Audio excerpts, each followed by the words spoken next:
నమస్తే. తెలంగాణలో పల్లె నుంచి పట్టణం దాకా ప్రతి వార్తను ప్రజలకు చేరవేసే సరికొత్త ప్రయత్నం. ప్రతి జిల్లా నుంచి సంక్షిప్త రూపంలో సమస్త సమాచారం. తెలంగాణ 33 జిల్లాల సమగ్ర వార్తా స్రవంతి మీ ముందుకు తెచ్చింది టీ న్యూస్.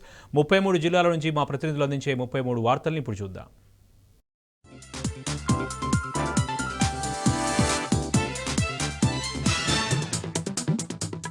ఇక యాదాద్రి భువనగిరి జిల్లా వార్తలు చూస్తే యాదాద్రి లక్ష్మీనరసింహ స్వామివారి క్షేత్రాన్ని దర్శించుకున్నారు ఎమ్మెల్సీ కల్వకుంట్ల కవిత. ఈరోజు స్వామివారి జన్మ నక్షత్రం సందర్భంగా గిరి ప్రదర్శన కార్యక్రమంలో కూడా పాల్గొనడం జరిగింది.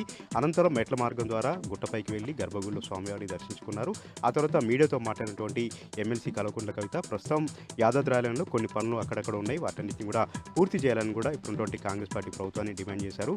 కేసీఆర్ గారు ఎంతో మహద్భుతంగా 1200 కోట్ల రూపాయలతో యాదాద్రి ఆలయాన్ని దివ్యక్షేత్రంగా మహద్భుతంగా నిర్మించారని కూడా ఆమె కొనియాడారు. తెలంగాణ ఇలువెల్పుగా, తెలంగాణ కొంగు బంగారంగా యాదాద్రి లక్ష్మీనరసింహ స్వామివారి క్షేత్రం వెలుగొందుతుందని, ఇంకా మరింత అభివృద్ధి చేయాల్సినటువంటి అవసరం ఉందని కూడా ఈ సందర్భంగా వ్యాఖ్యానించారు. మరొక వార్త విషయానికి వస్తే యాదాద్రి భువనగిరి జిల్లా భువనగిరి నియోజకవర్గంలో ఎక్కడికక్కడ కూడా స్థానికంగా ఉన్నటువంటి కాంగ్రెస్ పార్టీ ఎమ్మెల్యేలను ప్రజలు నిలదీశారు, ఎక్కడికక్కడ అడ్డుకున్నారు.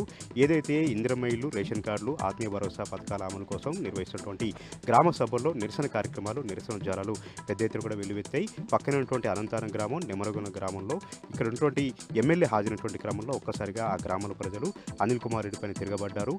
నిజమైనటువంటి అర్హులకు పథకాలు రాకుండా కాంగ్రెస్ పార్టీ కార్యకర్తలకు మాత్రమే ఈ పథకాలు వస్తున్నాయంటూ కూడా ఆయన నిలదీయడం జరిగింది. దీంతో వారిపైన కోపడ్డటువంటి అనిల్ కుమార్ రెడ్డి అసహనం వ్యక్తం చేస్తూ ఆ గ్రామ సభల్ని మధ్యలోనే వదిలేసి అక్కడి నుంచి వెళ్ళిపోవడం జరిగింది.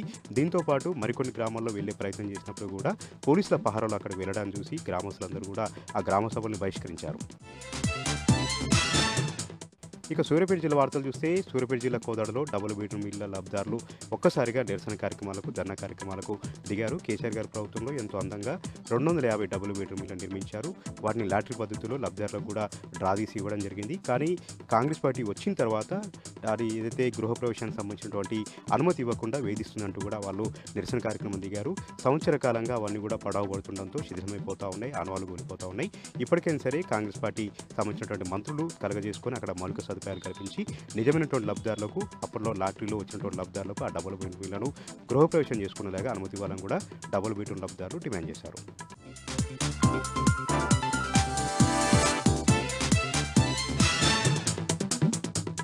పెద్దపల్లి జిల్లాకు సంబంధించి ఈరోజు ప్రధాన వార్తలు చూసుకున్నట్లయితే కాంగ్రెస్ ప్రభుత్వం చేపట్టినటువంటి గ్రామ వార్డు సభలు రెండవ రోజు కూడా పెద్దపల్లి జిల్లా వ్యాప్తంగా కూడా రసాభాస కొనసాగుతున్నాయి. ఎక్కడికక్కడ కూడా గ్రామ సభల్లో, వార్డు సభల్లో అధికారులను అయితే ప్రజలు ప్రశ్నిస్తూ నిలదీస్తున్నటువంటి పరిస్థితులే ఎదురవుతున్నాయి. ధర్మారం మండల కేంద్రంలో ఉన్నటువంటి రైతు వేదికలో ఏర్పాటు చేసినటువంటి గ్రామ సభలో జిల్లా అదనపు కలెక్టర్ వేణును అర్హుల పేర్ల బదులు మరొకరి పేర్లు చేర్చారంటూ కూడా డి వేణు అదనపు కలెక్టర్ని అయితే అక్కడ ఉన్నటువంటి గ్రామస్తులంతా నిలదీశారు. కొద్దిసేపు వాగ్వివాదం కూడా కొనసాగింది. అంతేకాకుండా కమాన్పూర్ మండలం సంబంధించినటువంటి గుండారం గ్రామంలో కూడా అర్హులైన వాళ్లకు బదులుగా అనర్హులను లిస్టులో ప్రకటించిన పట్ల కూడా గ్రామస్తులంతా కూడా తీవ్ర ఆందోళన చేపట్టారు. అధికారులకు, గ్రామస్తులకు కూడా కొద్దిసేపు వాగ్వివాదం జరిగింది. పోలీసుల పహారాలోనే ఈ యొక్క గ్రామ వార్డు సభలు అయితే కొనసాగుతున్నాయి. అంతేకాకుండా ధర్మారంలో ఉన్నటువంటి గోపాలరావుపేటలో కూడా ఇదే పరిస్థితి నెలకొంది. గ్రామస్తులకు గుంట భూమి లేనటువంటి వాళ్ళ పేర్లకు బదులుగా ఎకరాలకు ఎకరాలు ఉన్నటువంటి వారి పేర్లే ప్రకటించడం పట్ల అధికారులను అయితే నిలదీంచినటువంటి పరిస్థితి. మొత్తంగా పెద్దపల్లి జిల్లా వ్యాప్తంగా కూడా రెండవ రోజు గ్రామ వార్డు సభలు కూడా పెద్ద ఎత్తున కూడా రసాభాసతో అధికారుల నిలదీతతోటే మూస్తున్నటువంటి పరిస్థితి. అలాగే మరొక ప్రధాన వార్త చూసుకున్నట్లయితే మొబైల్ ఫోన్లు పొడగొట్టుకున్నటువంటి బాధితులకు CEIR పోర్టల్ ద్వారా మొబైల్ ఫోన్లను రికవరీ చేసి బాధితులకు అందించడం జరిగింది. ఈ మేరకు రామగుండం పోలీస్ కమిషనరేట్లో ఏర్పాటు చేసినటువంటి మీడియా సమావేశంలో సిపి శ్రీనివాసులు పాల్గొని పోగొట్టుకున్నటువంటి మొబైల్ యజమానులకు CEIR పోర్టల్ ద్వారా రికవరీ చేసినటువంటి మొబైల్లను యజమానులకు అందించడం జరిగింది. ఈ సందర్భంగా రామగుండం సిపి శ్రీనివాసులు మాట్లాడుతూ ఎవరైతే పోగొట్టుకోవడం కానీ దొంగిలించబడినటువంటి మొబైల్ ఏమైనా జరిగినట్లయితే వెంటనే సమీపంలో ఉన్నటువంటి పోలీస్ స్టేషన్ వద్దకు వెళ్ళి CEIR పోర్టల్ ద్వారా ఫిర్యాదు చేసినట్లయితే రికవరీ చేసి బాధితులకు ఇప్పించడం జరుగుతుందంటూ కూడా ఆయన వివరించారు. ఇవన్నీ కూడా ప్రజలు గమనించాలంటూ కూడా వివరించారు. అయితే రామగుండం పోలీస్ కమిషనరేట్ పరిధిలో ఇప్పటి వరకు 5,000 మొబైల్ ఫోన్లు పోగొట్టుకున్నప్పటికీ ఇప్పటికీ 1,538 ఫోన్లను రికవర్ చేసి ఇవ్వడం జరిగింది. ఈరోజు మరొక 200 ఫోన్లను ఇవ్వడం జరిగింది. ఈరోజు ఇచ్చినటువంటి 200 ఫోన్లు సుమారు 25 లక్షల రూపాయల విలువ గల మొబైల్ ఫోన్లు అంటూ కూడా సిపిఐ వెల్లడించారు. ఇందుకు గాను ఇంత పెద్ద ఎత్తున కూడా రికవరీలో పాల్గొన్న అత్యధిక ప్రతిభ కనబరిచినటువంటి సిఐఆర్ పోర్టల్ విభాగంలో పనిచేసినటువంటి పోలీస్ సిబ్బందులను సిపి ఈ సందర్భంగా అభినందించారు.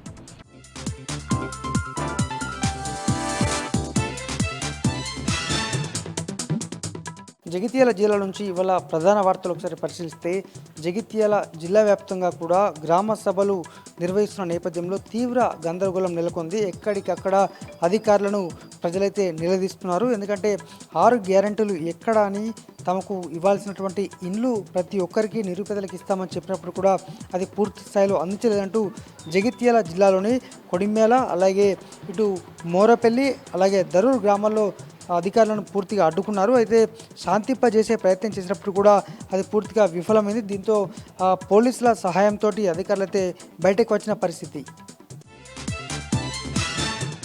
మరొక ప్రధానమైన వార్త, జగిత్యాల రూరల్ మండలం మోరపల్లి గ్రామంలో కూడా తీవ్ర ఉద్రిక్తత నెలకొంది. ఎందుకంటే అక్కడ సంక్షేమ శాఖ అధికారి నరేష్ అక్కడికి రావడం జరిగింది, ఇన్ఛార్జిగా ఉన్నారు. ఆయనను కూడా పూర్తి స్థాయిలో అడ్డుకొని తమకు ప్రతి ఒక్కరి వద్ద కూడా ఇండ్లు ఇస్తామంటూ 500 నుంచి 3000 వరకు 5000 వరకు కూడా స్థానికులు వసూలు చేశారు. మరి దీనిపైన ఎవరు సమాధానం చెప్తారు, దీనికి ఎవరు బాధ్యులంటూ కూడా దాదాపు 4-5 గంటల పాటు కూడా పెద్ద ఎత్తున అక్కడ ధర్నా రాస్తారోకో నిర్వహించారు. దీంతో పోలీసులే అక్కడ రంగప్రవేశం చేసి తాము అండగా ఉంటామో పూర్తి స్థాయిలో న్యాయం చేస్తామని చెప్పడంతో విరమించారు. మరి ఈ డబ్బులు వసూలు చేసినటువంటి పంచాయతీకి సంబంధించినటువంటి జీపీ సిబ్బందిపై ఎటువంటి చర్యలు తీసుకుంటారో చూడాలి.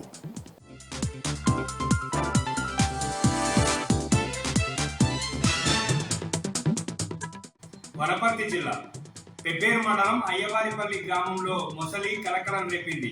బీచ్పల్లి అనే వ్యక్తి ఇంటి ఆవరణ సీతాఫలం చెట్ల పొదల్లో భారీ మొసలి కనిపించింది. వెంటనే స్నేక్ సొసైటీ ఫారెస్ట్ అధికారులకు గ్రామస్తులు సమాచారం అందించడంతో తాళ్లతో బంధించి కృష్ణానదిలోకి వదిలారు. మొసలి 11 ఫీట్ల పొడవు, 230 కిలోల బరువు ఉన్నట్లు ఫారెస్ట్ అధికారులు తెలిపారు. వనపర్తి జిల్లా శ్రీరంగాపూర్ మండలం వెంకటాపూర్ గ్రామ సభలో కాంగ్రెస్ ప్రభుత్వం చేస్తున్న మోసాలపై అధికారులను గ్రామ ప్రజలు నిలదీశారు. గతంలో తీసుకున్న దరఖాస్తుల్లో ఎంతమందికి పథకాలు వచ్చాయో చెప్పాలని అధికారులను గ్రామస్తులు నిలదీశారు. పదే దరఖాస్తుల పేరుతో కాలయాపన చేయడం పట్ల ప్రభుత్వంపై, అధికారులపై గ్రామస్తులు ఆగ్రహం వ్యక్తం చేశారు. ఇందిరమ్మ ఇండ్లు, రేషన్ కార్డులు వంటి పథకాలు అర్హులైనటువంటి ప్రతి ఒక్కరికి ఇవ్వాలన్నారు గ్రామస్తులు. నారాయణపేట జిల్లా మాగనూరు మండలం ఉజ్జల్లి గ్రామ సభలో రచ్చ జరిగింది. ఇందిరమ్మ ఇళ్లను ఏ ప్రాతిపాదికన ఎంపిక చేశారని అధికారులను గ్రామస్తులు నిలదీశారు. కేవలం కొంతమందికే ఇల్లు రావడంపై ఆగ్రహం వ్యక్తం చేశారు. అర్హులైనటువంటి ప్రతి ఒక్కరికి కూడా పథకాలు అందాలని, లేకపోతే అధికారులను గ్రామంలో అడుగుపెట్టనివ్వమని గ్రామస్తులు హెచ్చరించారు.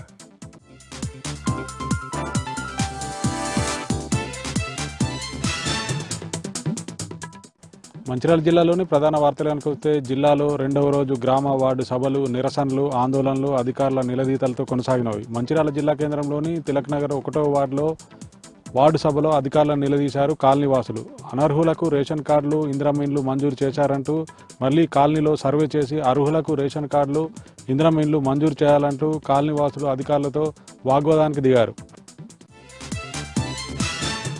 మంచిర్యాల జిల్లా జన్నారం మండల ప్రజాపరిషత్ కార్యాలయం ముందు కామన్పల్లి, నాయకప్గూడ గ్రామాలకు చెందిన ఆదివాసీలు ఆందోళన చేపట్టారు. ప్రభుత్వ 6 గ్యారంటీ పథకాలు తమకు అమలు కావడం లేదని, ప్రభుత్వ పథకాలు అమలయ్యేలా అధికారులు చర్యలు తీసుకోవాలంటూ కామన్పల్లి, నాయకప్గూడకు చెందిన గ్రామస్తులు డిమాండ్ చేశారు. మంచిర్యాల జిల్లా చెన్నూరు మండలం కొమ్మెర గ్రామ సభను అడ్డుకున్నారు గ్రామస్తులు. లబ్ధిదారుల ఎంపికలో అధికారులు నిర్లక్ష్యం వహించారంటూ తహసీల్దార్తో వాగ్వాదానికి దిగారు గ్రామస్తులు. గ్రామంలో మళ్లీ సర్వే చేసి పారదర్శకంగా అర్హులను లబ్ధిదారులుగా ఎంపిక చేయాలంటూ అధికారులను గ్రామస్తులు డిమాండ్ చేశారు. మంచిర్యాల జిల్లా కేంద్రంలోని విద్యుత్ శాఖ ఎస్సీ కార్యాలయం ముందు సబ్స్టేషన్ ఆపరేటర్ల రిలే నిరాహార దీక్షలు 3వ రోజుకు చేరుకున్నాయి. సబ్స్టేషన్ ఆపరేటర్ల రిలే నిరాహార దీక్షకు సంఘీభావం తెలిపారు మాజీ ఎమ్మెల్యే దివాకర్ రావు మాట్లాడుతూ రాష్ట్ర ప్రభుత్వం విద్యుత్ శాఖలో సబ్స్టేషన్ ఆపరేటర్లను కన్వర్షన్ చేసి వారి క్వాలిఫికేషన్కు తగ్గట్టుగా పదోన్నతులు కల్పించాలంటూ రాష్ట్ర ప్రభుత్వాన్ని డిమాండ్ చేశారు.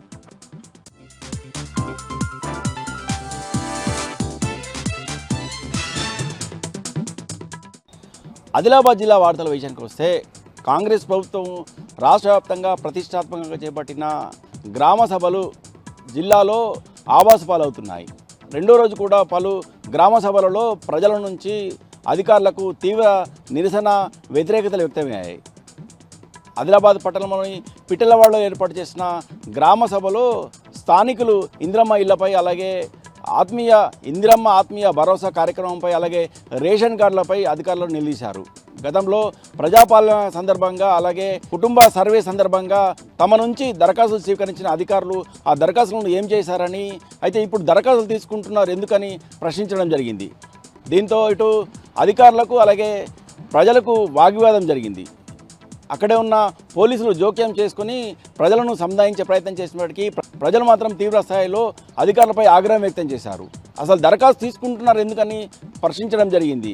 దరఖాస్తు తీసుకుంటే ఖచ్చితంగా తమకు ప్రజా సంక్షేమ కార్యక్రమము అందిస్తామంటే దరఖాస్తు తీసుకోవాలని, లేని పక్షంలో దరఖాస్తు తీసుకోవడం వ్యర్థమని ఈ సందర్భంగా ఆగ్రహం వ్యక్తం చేయడం జరిగింది. ఇక మరో వార్త విషయానికి వస్తే, తాంసీ మండలము వడ్డాడి గ్రామంలో ఏర్పాటు చేసిన గ్రామ సభలో ప్రజలతో పాటు పెద్ద ఎత్తున మహిళలు అధికారులపై తిరగబడ్డారు.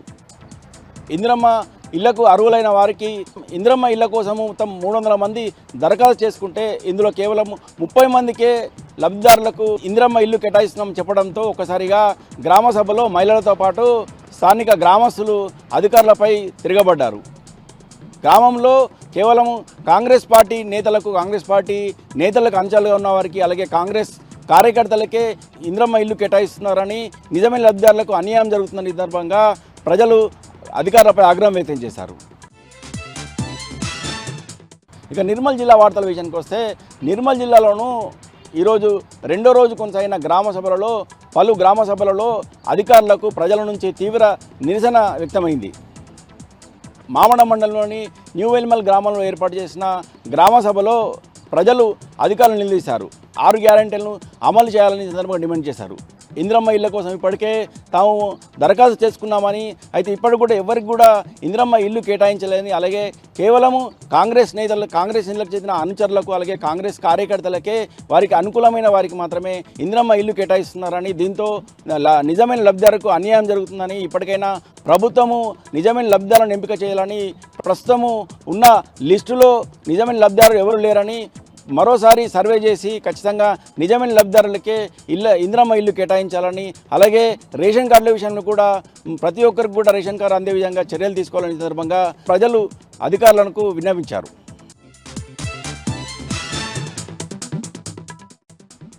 ఇవాళ ఉమ్మడి ఖమ్మం జిల్లా వార్తలు ఒకసారి గమనిస్తే, మదిర నియోజకవర్గంలో ఉన్నటువంటి చింతకాని మండలం నాగిలిగొండ గ్రామంలో సెల్ టవర్ ఎక్కి ఆందోళన దిగాడు పంచాయతీ కార్మికుడు పామర్తి శ్రీను. తనకు ఇందిరమ్మ ఇల్లు కావాలంటూ ఆందోళన వ్యక్తం చేస్తున్నాడు. గతంలో 2008లో పామర్తి శ్రీను వైఫ్ ఆఫ్ పామర్తి లక్ష్మి పేరుతో ఇల్లు మంజూరైందని, కానీ అది వేరే వాళ్ళు నిర్మించుకున్నారని శ్రీను ఆరోపిస్తున్నాడు. కాంగ్రెస్ నాయకులే నిధి నిర్ధారణ చేయాలని కూడా శ్రీను డిమాండ్ చేస్తున్నాడు. ఇప్పుడు ఇందిరమ్మ పాలనలో గ్రామ సభల్లో తను దరఖాస్తు చేసుకున్నాడని, కానీ కాంగ్రెస్ నేతలు పామర్తి కళావతి వైఫ్ ఆఫ్ పామర్తి శ్రీనివాస్ అనేటువంటి వేరే వాళ్ళకి ఇల్లు మంజూరు చేశారని, నకిలీ ధృవీకరణ పత్రాలతో వాళ్ళకి ఇల్లు ఇచ్చి తన దరఖాస్తును తిరస్కరించారని ఆరోపిస్తూ ఆందోళన వ్యక్తం చేశాడు. తనకు ఇందిరమ్మ ఇల్లు మంజూరు చేసే వరకు కిందికి దిగేది లేదంటూ భీష్మించుకొని కూర్చున్నాడు. తనకి ఇప్పటివరకు ఇల్లు రాలేదని, తను నిరాశ్రయుడై ఉన్నాడని, కాంగ్రెస్ నేతలు పరిశీలన చేసి తనకు ఇల్లు ఇప్పించాలని కూడా పామర్తి శ్రీనివాస్ సెల్ టవర్ ఎక్కి డిమాండ్ చేశాడు.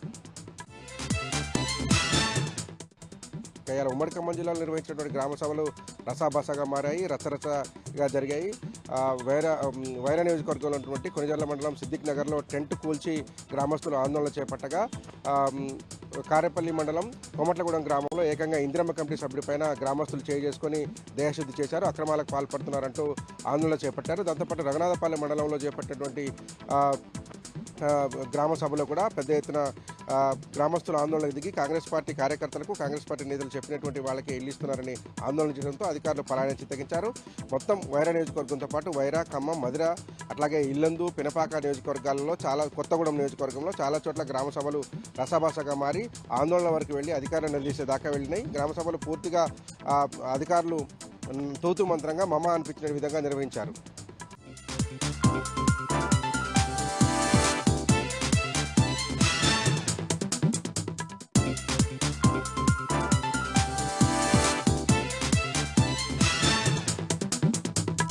ఇక ఈరోజు నాగర్ కర్నూలు జిల్లా ప్రధాన వార్తలు చూసినట్టయితే నాగర్ కర్నూలు జిల్లా వ్యాప్తంగా జరుగుతున్నటువంటి ప్రజాపాలన గ్రామ సభలు గందరగోళ సభలుగా మారాయి.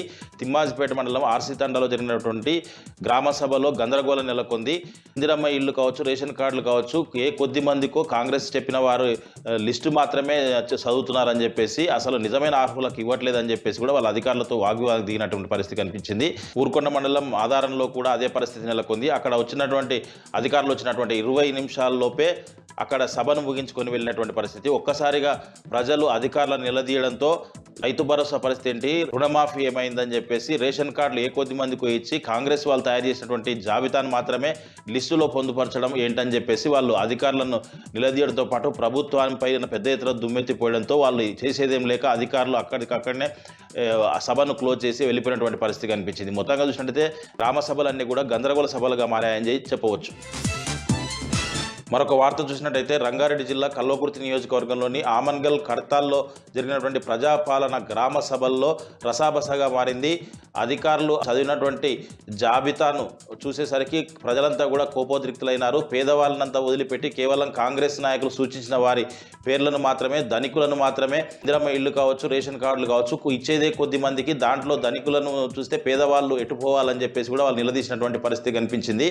ఉపాధి హామీ కూలీలు కడతాల్లో 600 మంది సుమారుగా ఉండగా కేవలం 40-50 మంది పేర్లే పొందుపరచడంపై వాళ్ళు మరింత అసహనం వ్యక్తం చేయడం జరిగింది. అయితే ఈ గ్రామ సభల్లో ఎలాంటి ప్రోటోకాల్ లేని వారిని కూడా స్టేజ్ పైన కూర్చోబెట్టడం పైన పలు విమర్శలు కూడా తావిచ్చినటువంటి పరిస్థితి కనిపించింది. మొత్తంగా చూసినట్టయితే గ్రామ సభలు అన్నీ కూడా గందరగోళ సభలుగా మారాయని చెప్పవచ్చు. ఆమన్గల్ కడతాలో జరిగినటువంటివి పూర్తి స్థాయిలో గందరగోళంగా మారిందని కూడా చెప్పవచ్చు. మరొక వార్త చూసినట్టయితే నాగర్ కర్నూలు జిల్లా కేంద్రంలోని రవాణా శాఖ ఆధ్వర్యంలో రోడ్డు భద్రతా మాసోత్సవాలు ఘనంగా నిర్వహించారు. ఈ కార్యక్రమానికి ముఖ్య అతిథులుగా కలెక్టర్ బదావత్ సంతోష్తో పాటు ఎస్పీ గైక్వాడ్ వైభవ్ రఘునాథ్ పాల్గొని అవగాహన ర్యాలీని ప్రారంభించారు. ఈ అవగాహన ర్యాలీ పోలీస్ స్టేషన్ నుంచి కూడా అంబేద్కర్ చౌరస్తా వరకు కూడా కొనసాగింది. వారు ఈ సందర్భంగా మాట్లాడుతూ ప్రతి ఒక్కరు కూడా రోడ్డు నిబంధనలు పాటించాలని చెప్పేసి, ట్రాఫిక్ రూల్స్ పాటించాలని చెప్పేసి, హెల్మెట్ తప్పనిసరిగా ధరించాలని చెప్పేసి, ప్రమాదాలు జరగకుండా నివారించాలని చెప్పేసి కూడా వాళ్ళు సూచించినటువంటి పరిస్థితి కనిపించింది.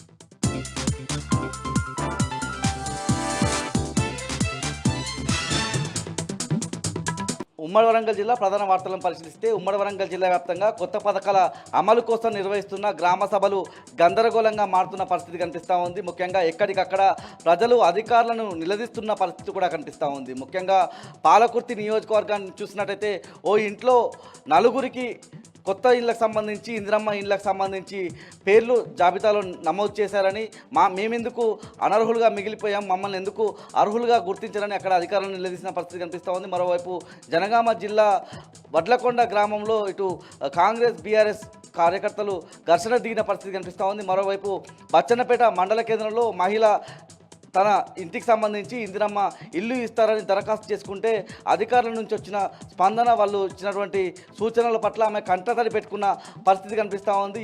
ఎప్పటి నుంచో తామంతా కూడా అద్దె ఇంట్లో ఉంటున్నామని, కిరాయి ఇంట్లో ఉన్నవాళ్ళు తమను ఇబ్బంది పెడతా ఉన్నారని, ఇప్పటికైనా తమకు ఇందిరమ్మ ఇల్లు మంజూరు చేయాలని ఆ మహిళ డిమాండ్ చేశారు.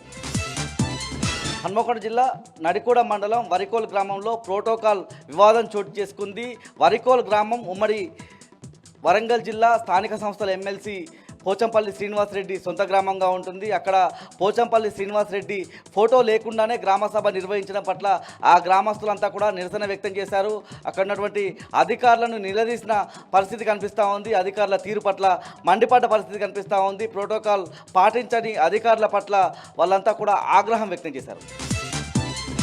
మహబూబాబాద్ జిల్లా కేంద్రంలోని ఎమ్మెల్సీ తక్కెళ్లపల్లి రవీంద్రరావు తన క్యాంపు కార్యాలయంలో మీడియా సమావేశం నిర్వహించారు.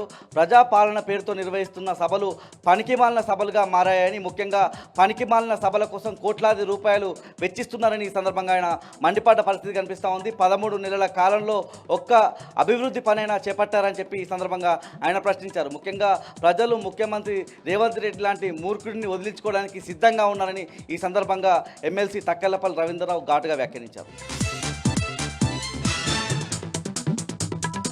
ఉమ్మడి మెదక్ జిల్లాలో ప్రధాన వార్తలు ఈరోజు ఈ విధంగా ఉన్నాయి. ముఖ్యంగా సిద్దిపేట జిల్లా వార్తలు వచ్చేసరికి సిద్దిపేట పట్టణం 15 వార్డులో జరిగినటువంటి ఇందిరమ్మ ప్రజాపాలనకు సంబంధించిన గ్రామ సభలో మాజీ మంత్రి హరీష్ రావు పాల్గొన్నారు. హరీష్ రావు సమక్షంలోనే ప్రజలు తెలంగాణ రాష్ట్ర ప్రభుత్వంపై తీవ్రస్థాయిలో ధ్వజమెత్తారు. ముఖ్యంగా రేవంత్ రెడ్డి ప్రభుత్వం ఈ ఇచ్చిన హామీల్ని ఏ ఒక్కటి కూడా నెరవేర్చడం లేదని, ముఖ్యంగా రైతు భరోసా, రైతు రుణమాఫీ, ముఖ్యంగా రేషన్ కార్డులకు సంబంధించి, ఇందిరమ్మ ఇళ్ల స్థలాలకు సంబంధించి ప్రజలను పూర్తిగా వంచిస్తున్నదని చెప్పారు. గతంలో తీసుకున్న దరఖాస్తులకు అనుగుణంగా లబ్ధిదారుల పేర్ల లిస్టు రాలేదని చెప్పి వాళ్ళు ఆరోపణలకు గురిచేశారు. ఈ సందర్భంగా జరిగినటువంటి మీడియా సమావేశంలో హరీష్ రావు మాట్లాడుతూ రేవంత్ రెడ్డి ప్రభుత్వంపై తీవ్రస్థాయిలో ధ్వజమెత్తారు. ముఖ్యంగా రేవంత్ రెడ్డి ప్రభుత్వం చెప్పేదొకటి చేసేదొకటిగా వ్యవహరిస్తున్నాడని చెప్పి ఆయన ఈ సందర్భంగా అన్నారు. ముఖ్యంగా ఈ ప్రజల్ని దరఖాస్తులు తీసుకుంటూ ఇబ్బందికి గురి చేయడం తప్ప అందులో చేస్తున్నది ఏమీ లేదని చెప్పి ఆయన చెప్పారు. ముఖ్యంగా రుణమాఫీ ఒక్క గ్రామంలోనే సుమారు 45 మంది రైతులకు రుణమాఫీ కాలేదని చెప్పి ఆయన ఈ సందర్భంగా చెప్పారు. రైతు భరోసా కూడా అందలేదని చెప్పి ఈ సందర్భంగా ఆయన ఆరోపించారు. ఇప్పటికైనా ప్రభుత్వం కళ్ళు తెరిచి అర్హులైన వాళ్ళందరికీ కూడా రైతు రుణమాఫీ, రైతు భరోసా ఇవ్వాలని, అట్లాగే రేషన్ కార్డులు, ఇందిరమ్మ ఇళ్ల స్థలాలు ఇవ్వాలని చెప్పి డిమాండ్ చేశారు. ఇక గజ్వేల్ నియోజకవర్గంలో జరిగినటువంటి గ్రామ సభల్లో కూడా చాలా తీవ్రస్థాయిలో నిరసనలు వ్యక్తమయ్యాయి. అటు కొండపాకలో, అట్లాగే జగదేపూర్ మండలంలోని పలు గ్రామ సభల్లో కూడా తీవ్రస్థాయిలో ప్రజలు నిరసనలు వ్యక్తం చేశారు. ఇక దుబ్బాకలో జరిగినటువంటి మున్సిపల్ సమావేశంలో స్థానిక ఎమ్మెల్యే కొత్త ప్రభాకర్ రెడ్డి పాల్గొన్నారు. అక్కడ జరిగినటువంటి కార్యక్రమంలో ఇద్దరు అన్నా చెల్లెళ్ళు కౌన్సిలర్లు ఇద్దరు కూడా 4 సంవత్సరాలుగా మాట్లాడుకొని కౌన్సిలర్లు ఈ చిట్ట సమావేశంలో మాట్లాడుకొని వాళ్ళిద్దరూ కలిసిపోవడం అక్కడ చర్చనీయాంశమైంది. వాళ్ళిద్దరిని ఎమ్మెల్యే కొత్త ప్రభాకర్ రెడ్డి అక్కడ ఉన్నటువంటి ప్రజాప్రతినిధులంతా కలిపినటువంటి పరిస్థితి అక్కడ చర్చనీయాంశమైంది. ఇక మెదక్ జిల్లాలో జరిగినటువంటి గ్రామ సభల్లో కూడా తీవ్రస్థాయిలో ప్రజల నిరసనలు వ్యక్తమయ్యాయి. అటు నర్సాపూర్ పట్టణంలో జరిగినటువంటి గ్రామ సభల్లో కూడా తీవ్రస్థాయిలో ప్రజలు ప్రభుత్వ అధికారులపై ధ్వజమెత్తినటువంటి పరిస్థితి ఏర్పడింది. ఇక సంగారెడ్డి జిల్లా వార్తలు వచ్చేసరికి సంగారెడ్డి జిల్లా సదాశివపేట మండలం వెల్టూరు గ్రామంలో జరిగినటువంటి గ్రామ సభలో కూడా రసాభాసగా మారిపోయింది. ఇక నారాయణఖేడ్ నియోజకవర్గంలో, సంగారెడ్డి జిల్లా నారాయణఖేడ్ నియోజకవర్గంలో కూడా గ్రామ సభలు తీవ్రస్థాయిలో నిరసనలు వ్యక్తమయ్యాయి. అక్కడ పలు గ్రామాల్లో కూడా ప్రజలు గ్రామ సభల్లో తమ నిరసనలను వ్యక్తం చేసి ప్రభుత్వంపై దుమ్మెత్తిపోసినటువంటి పరిస్థితి నెలకొంది.